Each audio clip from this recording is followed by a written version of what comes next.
Hello mga guys, kami nga pala ang Bicol Squad.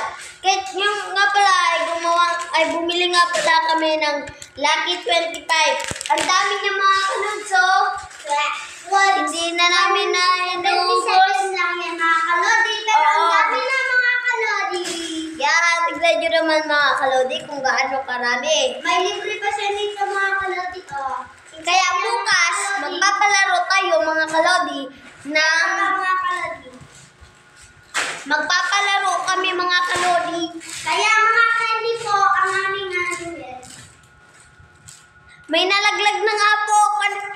May nalaglag na po doon sa ilalim. Tignan mo nga. Bicol Squad po. Meron. Wala na pong part 2 kasi tatapusin na natin to dahil ayan, dami na. And bye-bye.